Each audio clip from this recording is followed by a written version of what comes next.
Well, good evening, everyone. Thank you so much for joining us. My name is June Black, and I'm the Assistant Curator for the Arts of the Americas and Europe here at the JSMA. I co-curated the exhibition that we're going to be talking about tonight, which is on view in the McKinnon Gallery.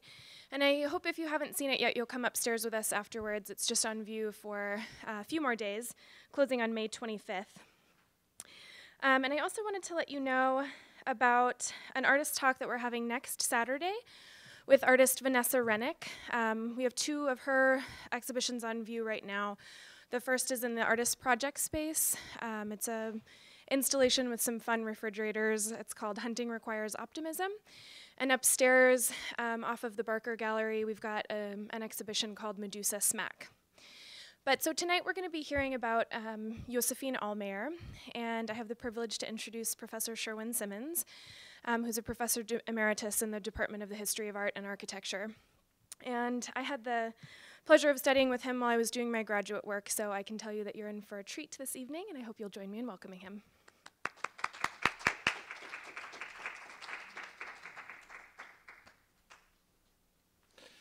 It was a treat to work with June in the latter years of my tenure here at the University of Oregon, so it was nice for her to give me that nice introduction.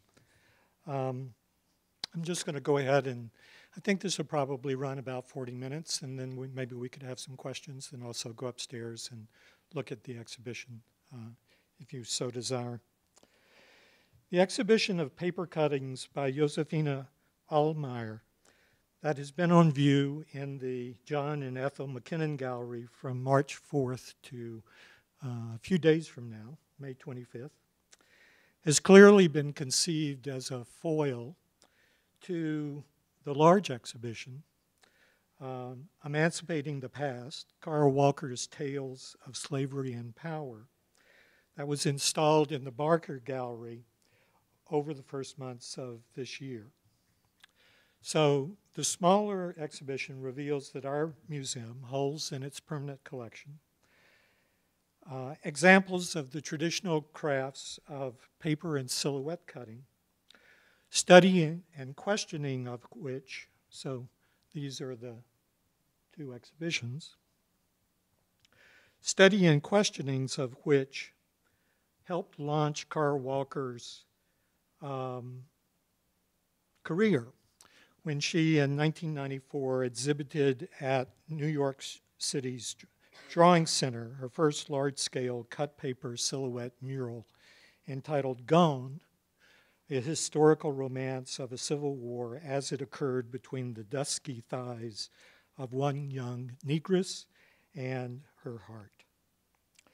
That work's scale, which extended over 50 feet and rose 13 feet, stands in utter contrast to Allmayer's diminutive works, most of which range from 3 to 4 inches in dimension, and are framed intimate rather than public works.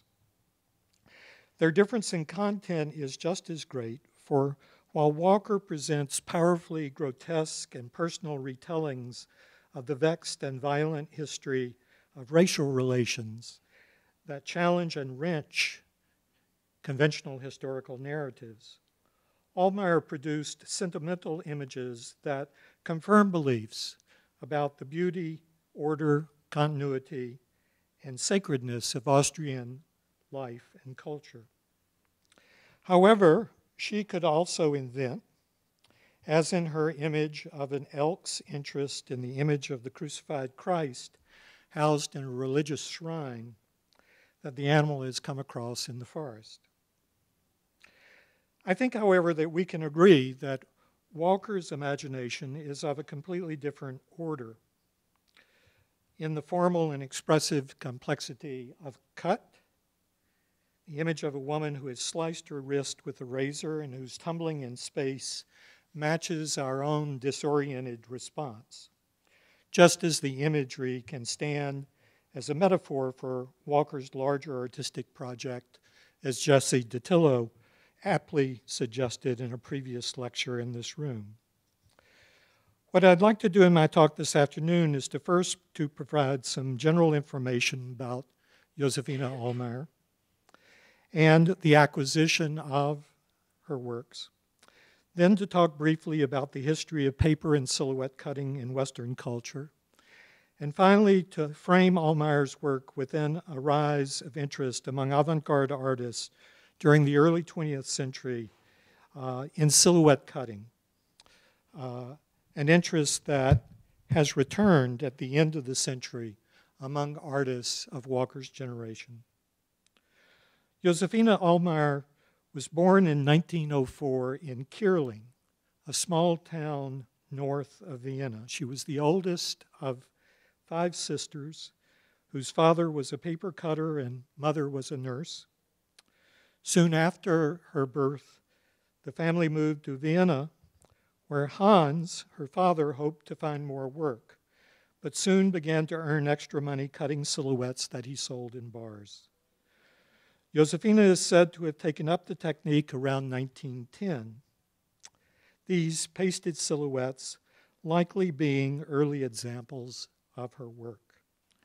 Just as an aside, it's interesting how the multiple silhouettes of a woman's profile on the left play with their ambiguous readings of face, hair, hat, and ribbon in a manner that is somewhat similar to Pastoral, Walker's large limited edition wall painting that was in our exhibition, which seems to depict a crouching woman in a dress with a razor in hand, whose upper body is fused with a large woolly animal, perhaps a sheep. The drops below suggesting either defecation or blood sacrifice. Allmayer's early experimentation with shape-shifting, however, soon dropped away as she turned to the types of subjects that would characterize her work over the next 6 decades. Her father is said to have sold the first such work, Forest in Winter, a typical subject of hers, in 1916. And by 1920, an art publisher issued a series of small animal silhouettes by her that was highly praised. During the 1920s, she participated in art exhibitions across Austria, as well as became a member of Weiße Insel, an artist organization. During this decade, exhibition reviews indicate that she began to employ multiple layers of paper, some transparent and colored, an innovation that provided an increased feeling of space that is evident in several of the works in our exhibition. After showing her work in Winterthur in fall 1925, she was extolled as one of the best scissor cutters, as such artists were termed in Germany. And her work was compared to the magical and poetic qualities of Ludwig Richter and Moritz von Swind, 2 German artists of the 19th century who specialized in scenes of rural and small-town life, as well as fairy tale illustrations, often set in forests, like Allmayer's work. During the 1920s, she began to be commissioned to produce cuttings for reproduction as illustrations in magazines and books of various types that numbered over 80 by the end of her career. This title page of the Christmas issue of a Swedish newspaper in 1929 is one example. Her works were also sold as artist postcards, first from the presses of a major publisher, but then later she self-published over 200 of these postcards that she made most of her living off of. Her success allowed her to buy a house in 1929 and support her family through the decades of the 30s, 40s, and 50s. She finally married in 1960, living in Vienna until her death in 1977. She left behind some 2,000 paper cuttings, a selection of which may be seen in the local museum of Kierling. The correspondence that she kept shows that she had many admirers, including not just the former royal family that was living in Belgium after the end of World War I, 1918, but also Adolf Hitler, who mailed one of her postcards to her, on the back of which he praised the skill shown in her art. So this biographical information and images have been gleaned from the one book that I have been able to find that has been published about her work, which is the catalog of an exhibition held in 2002 of all of the work located in the Kierling Heimat Museum. The book catalogs all of the museum's scissor cuts, as well as all of the reproductions that in publications and all of her artist postcards, sorting them into categories. So our exhibition covers many of those, such as animals and people in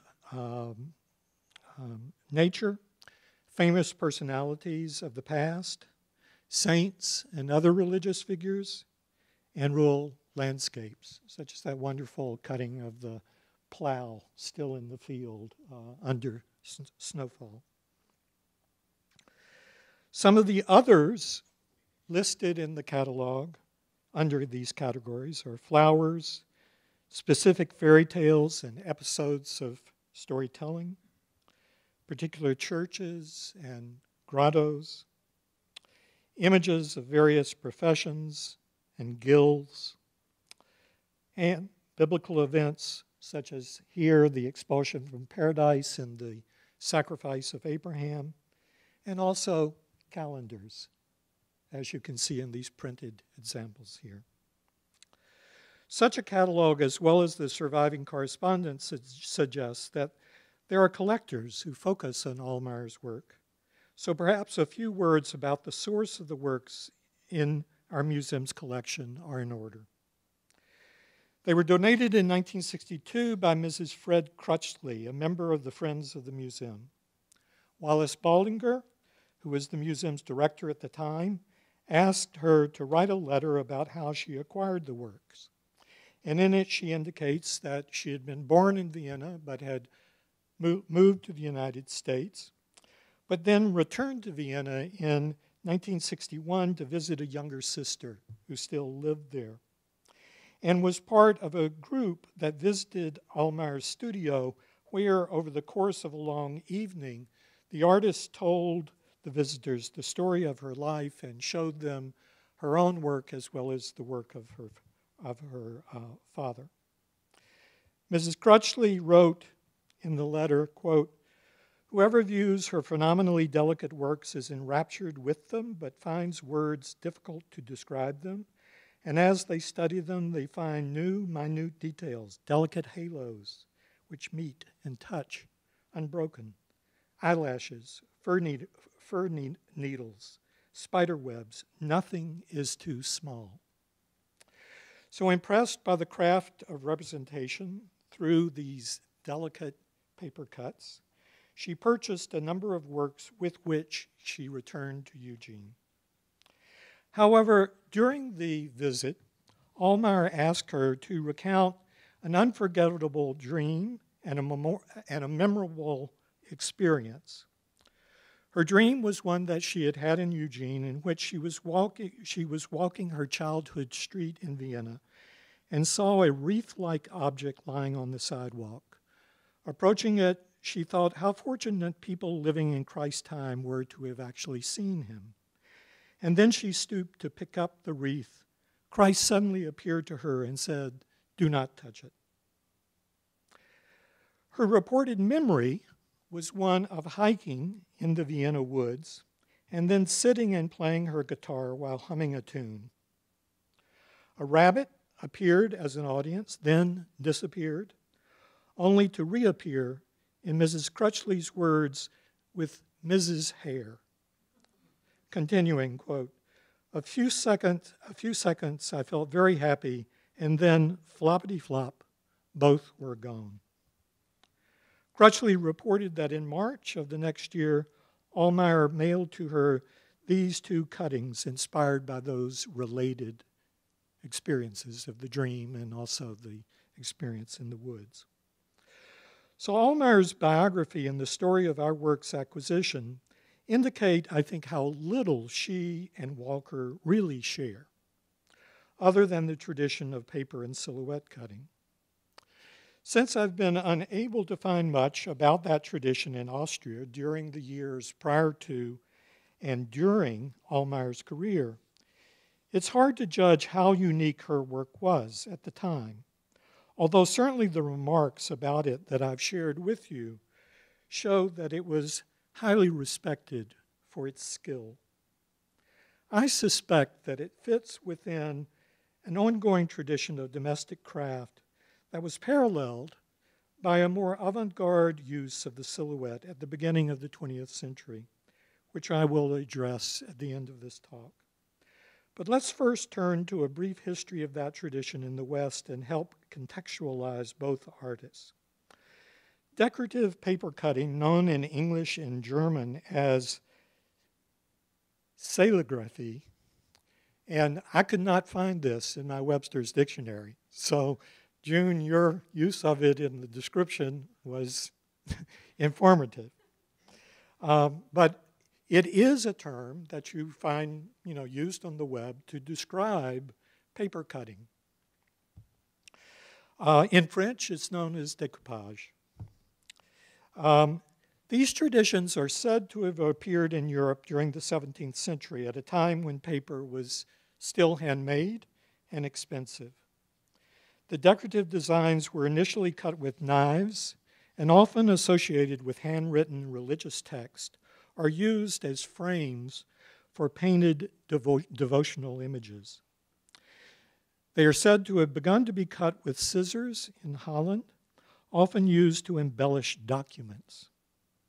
So it was a decorative practice, as seen in this Dance of Death from 1719, and a tradition that has carried through the centuries, often in symmetrical designs cut from folded paper, such as, I forgot where I got that image on the right, but it's probably a 19th century work, maybe from Pennsylvania, out of a sort of Dutch Germanic tradition. Silhouettes, however, arose from a representational intent rather than decorative intent. The first reported to have been profile portraits, now lost, of King William and Queen Mary of England, cut by a Dutch artist in 1699. These cutouts of people's profiles were initially called shades, or profile miniatures, and became a cheap form of portraiture during the 18th century, when the practice took its present name from Étienne de Silhouette, the French finance minister for a brief time during the 1750s under Louis XV. There are various stories as to why his name was fixed to the practice, most having to do with his very brief and parsimonious tenure as finance minister, and the fact that he was reported to enjoy the cutting of such profiles. The phrase à la silhouette came to mean on the cheap, particularly applicable to this form of portraiture, which, if compared to painting, and miniature painting included, was quickly, compared to those, was very able to be very quickly executed and at a low cost. However, during the age of neoclassicism, when artists like John Flaxman turned to ancient Greek vases for new flattened forms in their drawings, and artists took inspiration from the origin of painting said by Pliny to have been the tracing by a Corinthian maid of the shadow of her lover's shadow on a wall, silhouettes and paper cuts became closely connected to the formal qualities of the very latest trends in artistic practice. Thus, leading artists and thinkers in Germany, for instance, were drawn to the techniques, there being many silhouettes cut by Johann Wolfgang von Goethe, cut both by him and also of him, while Philipp Otto Runge, one of the great early German Romantic artists, cut a number of silhouettes based on his study of plants and also his interest in fairy tales. And the fairy tale, for the rest of, really the rest of the 19th and into the 20th century, was the silhouette was a favored medium for the illustration of fairy tales.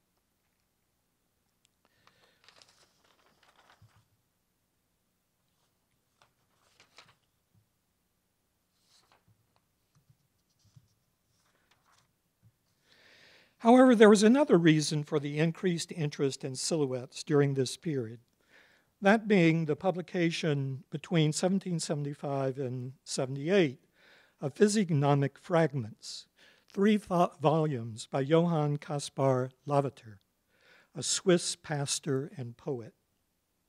An international bestseller that was quickly translated into numerous languages and ran to 150 editions by 1850.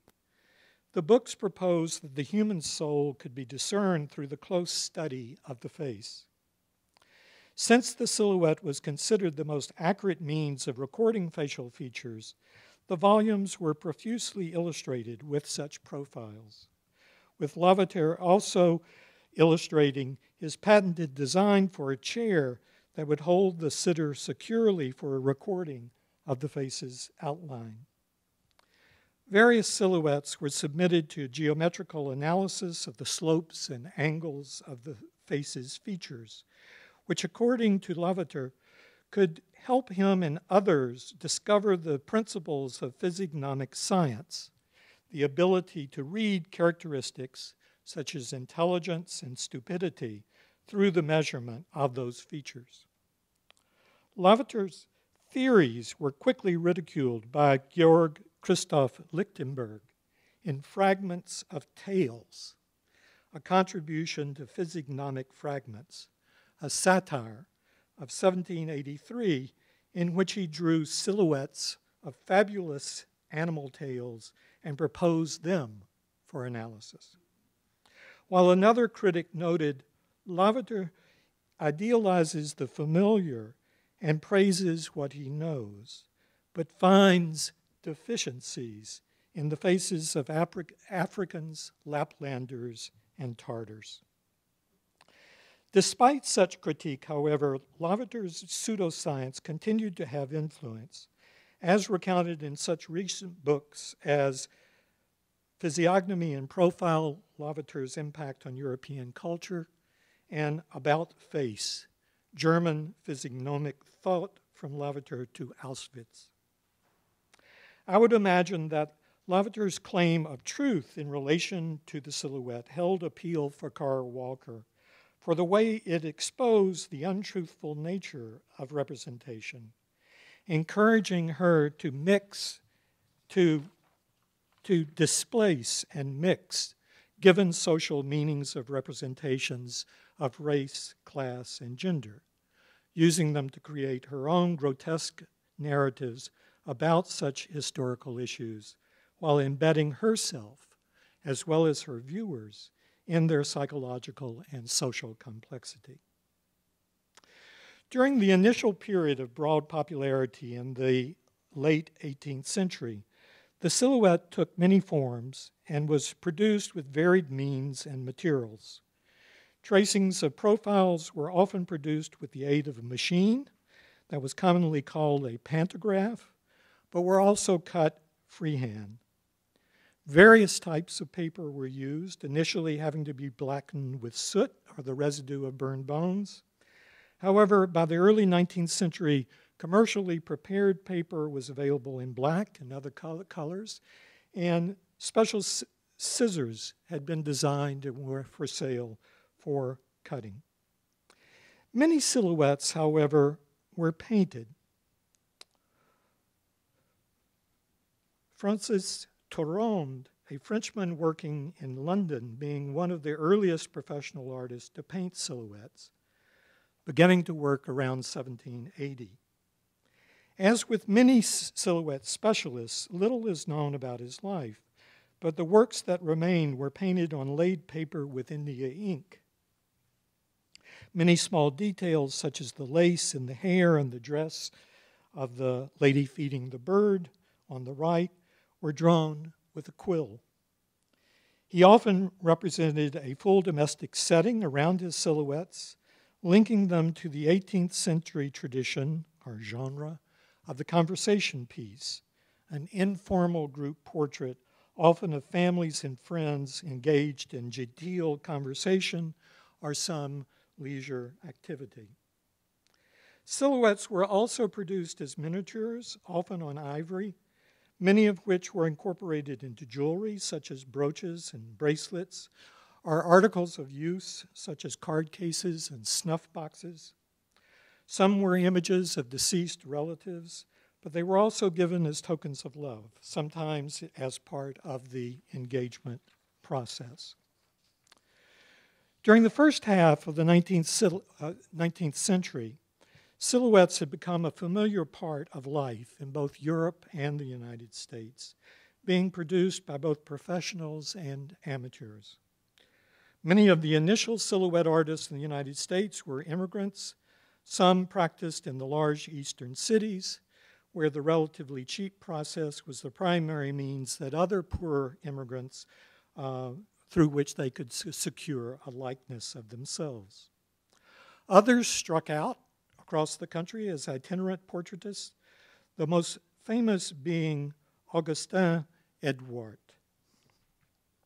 Born in France, he worked from 1814 to 1839 in England and Scotland, producing remarkable works, such as the image of a prominent pastor caught in the midst of delivering a sermon with, I think as you can see, his pince-nez sort of held lightly in his right hand.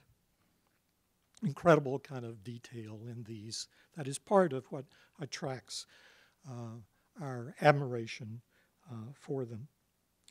He arrived in the United States in 1839 and traveled widely and produced more than 3,800 silhouettes until 1849 when he returned to France.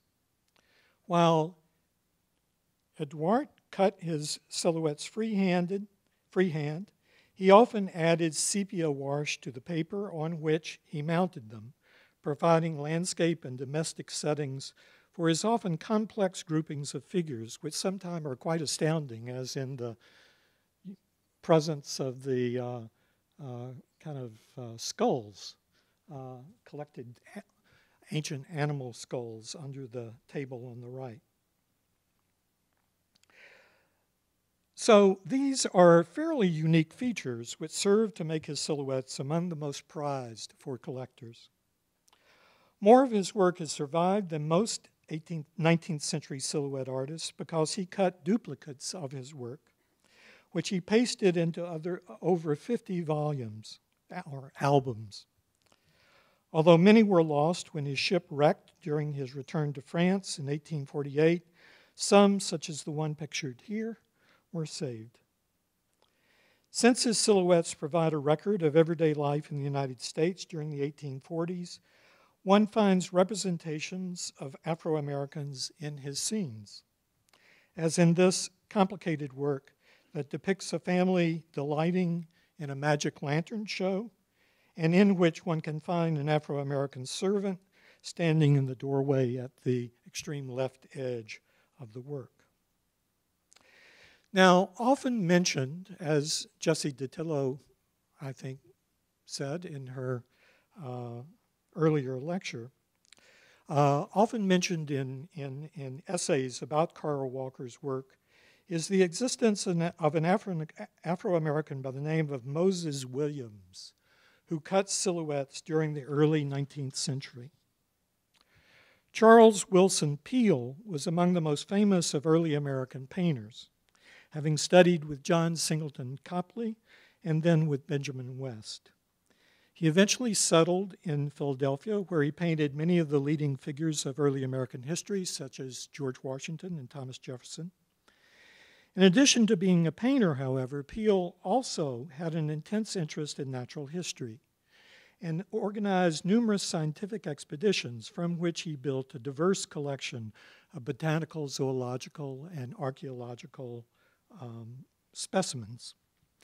He eventually opened a museum to the public in 1786 that showed both paintings and his natural history collection.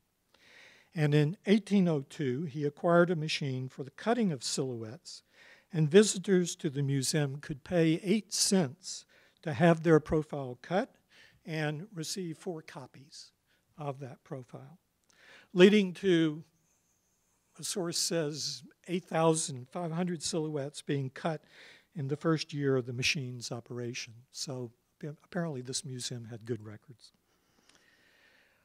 For many years, Moses Williams operated that machine. He was the son, probably, of a slave couple who had come into the Peale household as payment for a painting done of a plantation owner.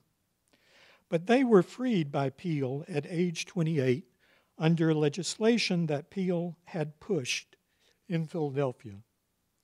While living in the Peale household, Moses Williams was taught the skills necessary to work in the museum, such as taxidermy, but as previously said, also the operation of the silhouette cutting machine. Rembrandt Peale, one of Charles's sons, who, like many of those sons, also became a painter, later expressed his jealousy at the success that Williams had as a silhouette cutting, writing, quote, "It is a curious fact, until the age of 27, Moses was entirely worthless. But on the invention of the physiognotrace, he took a fancy to amuse him in this cutting out of profiles made by the machine, and soon acquired such dexterity and accuracy that the machine was confined to his custody, with the privilege of retaining the fee for drawing and cutting. This soon became so profitable that my father insisted on giving him his freedom 1 year in advance. In a few years, he amassed a fund sufficient to buy a 2-story brick house and actually married my father's cook, who during his bondage would not permit him to eat at the same table as her. By the 1820s, however, the popularity of silhouette cutting was beginning to decline, eventually forcing Williams to sell his house and beginning a collapse into insolvency and heavy drinking. Now, by the middle of the 19th century, most professional silhouette cutters had suffered a fate similar to Williams's earlier, as photography became more and more the preferred means to obtain a likeness. The rise of realism in painting also helped push the 2-dimensional qualities of cut paper silhouettes into the status of a domestic craft, practiced for the amusement of amateurs. There were, however, exceptions. For instance, Adolf von Menzel, who is considered one of the foremost of German realist painters, who created paintings and drawings that, as you see, are utterly convincing in their representation of 3-dimensional space and material substance through texture of paint and so forth. But during the early 1840s, he made a series of paper cuttings, some being simple silhouettes, such as a standing boy and a young couple stilt walking, beginning to stilt walk, which were cut from white paper and mounted by him on gray grounds. Others were cut from black paper and mounted between sheets of glass, and apparently intended to be viewed with a light source behind them, such as these perforated sheets of a man holding a candle, and a woman looking out of the window of a dark room. Still others were cut from white paper and mounted on black paper in a manner that seems to exaggerate and reverse light and shadow, as in a photographic negative. From what I've been able to find, there's no clear opinion about why Menzel produced such works, although they appear to have followed his first experimentation with woodcut, the technique that he used to illustrate an 1839 edition of The Amazing Tale of Peter Schlemiel, a novella that had been written by Adalbert von Chamisso in 1813. A fantastic account of the fate of a man who sold his shadow to the devil for a bottomless sack of gold coins. It was a much beloved story that had initially been illustrated by George Cruikshank in 1823. Perhaps both the story about a shadow as well as an involvement with the reversals entailed in making woodcuts encouraged von Menzel's involvement with these paper cuttings. While these works were really incidental to von Menzel's career, one of his students, named Paul Ganevka, came to be called, quote, the most significant silhouette artist in Germany during the 19th century. Born in 1841, he first gained recognition for 12 illustrations that he did for an 1865 edition of Goethe's Faust. These were followed by illustrations for Shakespeare's Midsummer Night Dream in 1868 and Falstaff in 1870. So you see the covers and also pages from those there. Such works were looked to by artists of the early 20th century when the silhouette and flattened pictorial space became more broadly popular among avant-garde artists. The move away from spatial realism intensified, it really begins to some extent with Impressionism, but it intensified during the 1880s. Thus, in March of 1888, Edwarde Dujardin, a French critic, coined the term cloisonnism to describe a new style of post-impressionist painting that had emerged during 1886 and 87, which was characterized by use of bold outlines enclosing areas of strong color within a radically flattened pictorial space. One can see the difference from Impressionism in this comparison of Louis Anquetin's painting Street 5 p.m. of 1885 with earlier works by Renoir and Degas. The former presents the Paris street in the late afternoon of early winter. The trees have lost their leaves, the streets are moist with rain, and people hurry home from work. The glowing yellow-orange of the bakery contrasts with the chilly blue atmosphere, creating an effect almost like that people are lining up at a stove for warmth, when actually they are buying their bread to take home for dinner. Such work constituted a new expressive use of flattened color surfaces. Vincent van Gogh participated in the creation of these new means of painting and used them to great effect in the work that he did in Arles during 1888.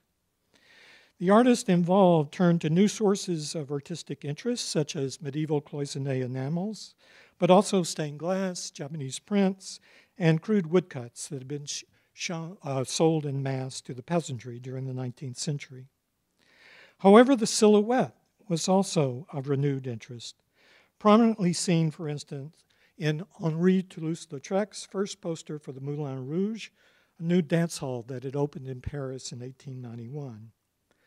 Thus, not only are the two featured dancers shown in profile, but the crowd that has gathered about them to watch the spectacle is rendered as a line of black silhouettes, Toulouse-Lautrec's own profile being seen second from the left. Okay, I forgot to, there we go. So he's the second from the left up there in that line of profiles. These silhouettes probably reference the shadow puppet theater that had become a featured attraction of Le Chat Noir, the first artist cabaret that opened in Paris in 1881. The theater's performances consisted of moving shadows that were projected onto a screen by manipulating zinc cutout figures that were backlit with intense artificial light. Quite elaborate effects were achieved in the 43 plays that were performed between 1886 and 1896, as seen in this photograph, in which the puppets appear to represent a military parade, with the general on horseback, followed by the ranks of soldiers that were slid in a channel across the back of the screen. Such developments in France, which were part of the general development of what was known as Art Nouveau, or the New Art, were taken up across Europe, particularly in Germany, developments on which I will now focus. For instance, the Chat Noir inspired the creation of the first German artist cabaret, known as the 11 Executioners. The graphic designs that advertised it and appeared on its programs featured flattened silhouette-like forms, similar to its predecessors in Paris. Similarly, the Schwabing Shadow Theater opened in Munich in 1907 and operated until 1912. Fairy tale-like plays were written by prominent German authors, with the puppets and sets being designed by some of the leading artists of Jugendstil, which was the term used for German Art Nouveau. Emil Pretorius was one of these artists who also in 1907 did illustrations for a new edition of The Amazing Tale of Peter Schlemiel, the previously mentioned novella. Pretorius realized that the silhouette's flat form, which had returned to artistic use, was the perfect means to illustrate this story about a man who decides to sell his essence, his shadow, and the troubles that befall him because of that decision. Thus, his designs for the book's cover, the full-page illustrations, as well as the vignettes at the beginning and end of its chapters, utilize strongly outlined two-dimensional forms. Another example of the return of silhouette and paper cutting to some prominence in the German art world at the turn of the century is found in the work of Johanna Beckman.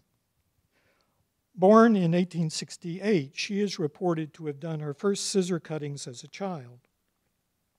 She entered the Teaching Institute of the Royal School of Applied Arts in Berlin in 1889, followed by study at a special school for women's crafts, and then a short period of working as a school art teacher.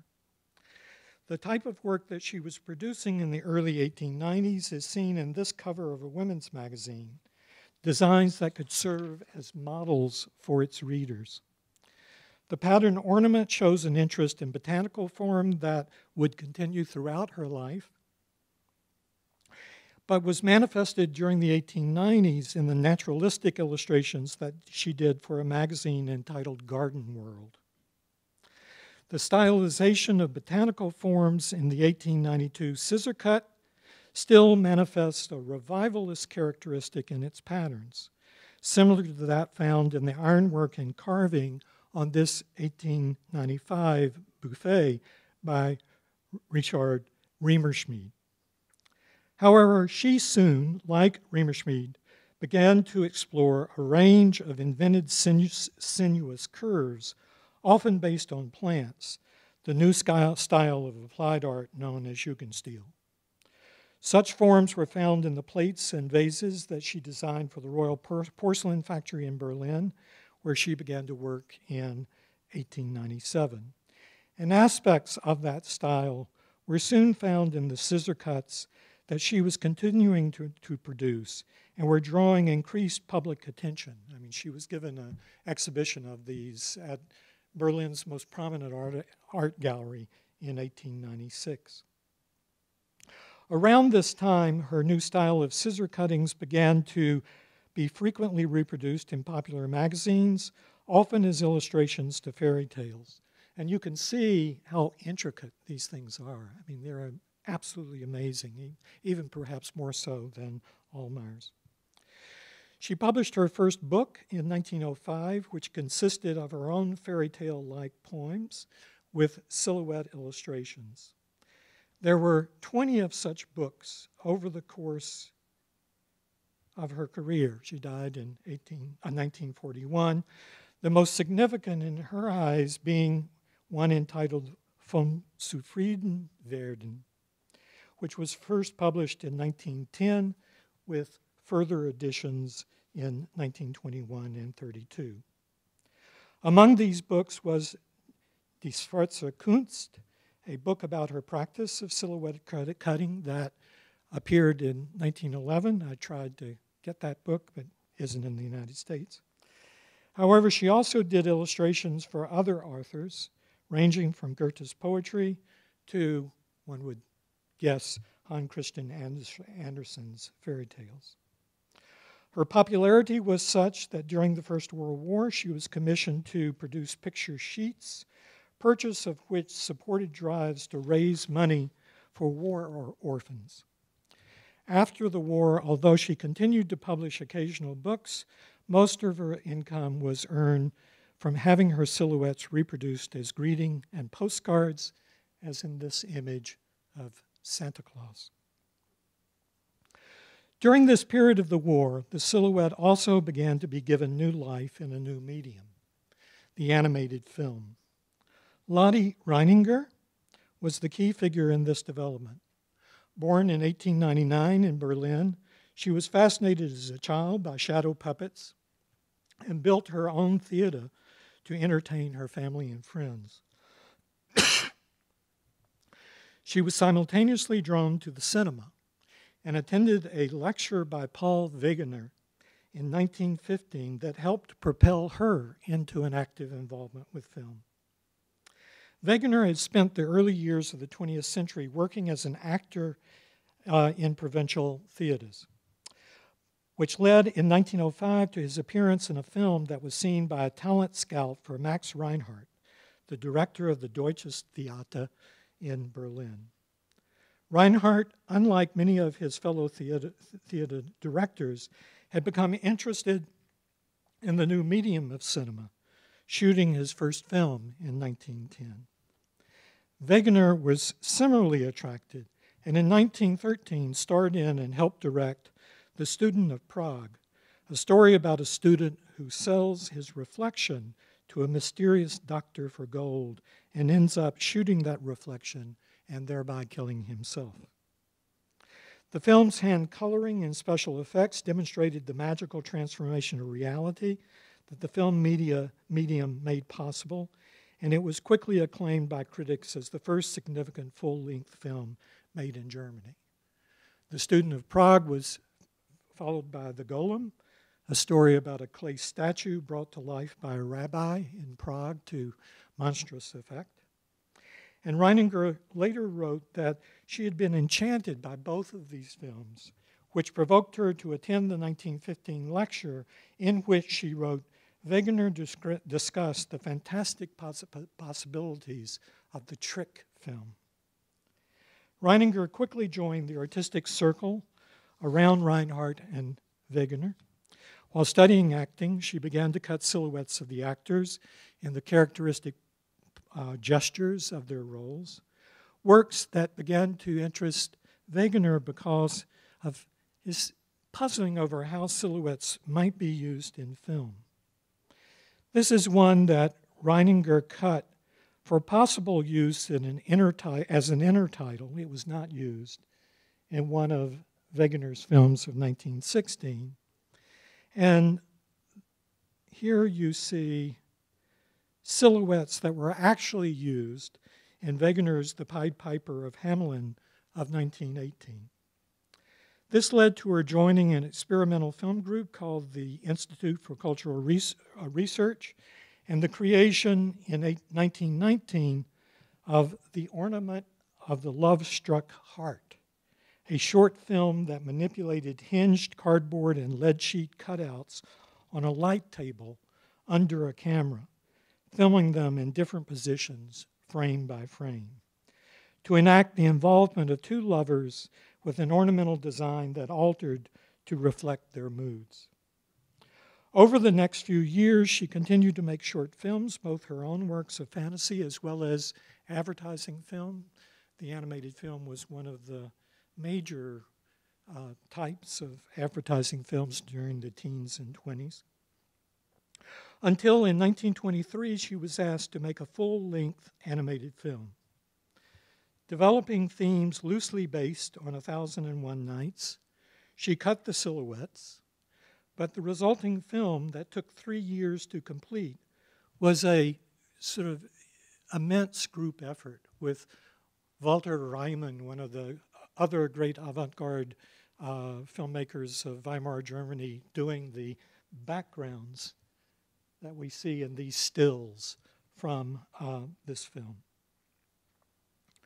Considered the oldest surviving animated film, it soon became a critical and popular success and was followed by numerous silhouette films that Reininger made until her death in 1982.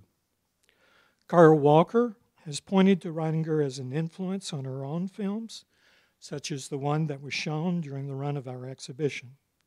So thus, there's a connection between these revivals of interest in the silhouette at the beginning and end of the 19th century and the Statische Galerie in Limbach House organized an exhibition in 2001 that was stimulated by the growing interest in Carl Walker's work and included not only Walker's work, but also examples of other contemporary artists who employ paper and silhouette cutting in their work, while also tracking the historical development of those media,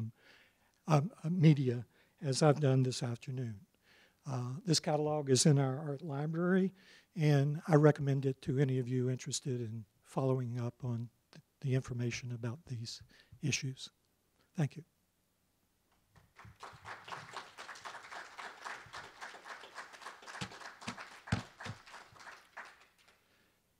So I'd be happy to answer any questions or go back and look at any of the images. I have a question from when I first saw the exhibit. What kind of scissors do they use? Well, I think she in this catalog that I mentioned of her work, the sole book that I can find, they had a photograph of paper cutting implements. And it didn't say they were hers. So what I heard was that I read some places that embroidery scissors were used. I think a lot of the cutting is also done with very sharp, fine knives. Even though it says scissor cutting. I mean, I think it has to be. There's just no way it could be done with scissors. So a lot of the work, I think, is actually knife cutting. But the term that the Germans used is Sherwin-Simmons, or scissor cutting. Are most of the silhouettes or the scissor cutting, is it one piece of paper? Certainly in this case it is, although there are layers of paper. So that, for instance, in one image of a landscape with the church in the background, it looked like that there was a transparent gray over a black that was behind. Gave a kind of atmospheric. So that probably was a 3-layer effect with the back church, that clear, and then the other one. But technically, it's all one piece of paper. I think that's the, part of this is a kind of triumphal display of skill, right? Oh, exactly. So, I don't know, if I was doing one and I made one mistake, I might just let it go. As long as it came together, right? Yes. And can I just add one thing too? Josefina Omar actually engaged in one of the most difficult forms of paper cutting. She did something called hollow cutting, which means that the border of the paper in many instances, like for example the picture of the 2 rabbits that you showed from her memory, that the border is intact. So everything she did, she had to make sure that. So it's much harder to get inside that, right? So she has a black frame, right? And these ones by Johanna Beckman, a lot of those were not, what did you call it? Hollow cut. In other words, she could, work from the edges in a way without Because wouldn't you think on a hollow cut, you'd almost have to have it on a flat surface instead of holding it? I mean, I can see Yeah, like some of them you're holding That's it. why I think a lot of it is knife work. But, Right, but right. you know, this isn't something I'm a specialist in. Right, right. Yeah. Do you know anything more about the machine that mills? Apparently there are a whole bunch of them. Is it like big or? Well, I showed a print of one of them, right? It was just basically a chair with a kind of thing that held your thing in place with a candle that threw the silhouette onto a piece of paper, and then someone sat on the other side and traced that. But I have no idea. I don't know if the one that was in the Peel Museum still exists or not. I have no idea. Did they work from sketches at all, or existing portraits, or was it just more or less creative in the imagination of the, they had a picture in mind? I would think it is quite possible that they worked from sketches. You know, those 18th century full-length images. I mean, I could conceive of them sketching and then cutting. Carter Walker, as Jesse Cotillo explained, sketched loosely her figures on the back of the black paper, and then used a knife or scissors to cut more specifically, you know, the incredibly expressive lines that she uses. This lecture has really pointed out both the film that we saw, as well as the previous lectures, how intertwined all the media were for that 100 to 200 years of evolving, Yeah. including puppetry, photography, beginning cinema. I mean, I've always been in awe, for example, of animation and this, frame animation, to think Right. it's frame by frame Frame by frame. Yeah, And no. again, there's, you don't make a mistake, and it's curious, No, that's right. 3 what's years. so like that. astonishing, when we see these things, and how it's all intertwined with all the development of the other media. So it's pretty amazing. Right. I read that apparently there was someone in South America who made an animated film before, a full-length animated film before Reininger, but it's been lost as much of the early cinema has been lost. A quick question about the technique. You mentioned her postcards. I'm wondering, was she a printmaker, or were these produced? I think they were produced photographically from her, From the cut. from her head. Yeah. Okay. And the calendars, you see that they're cut backwards in reverse for printing.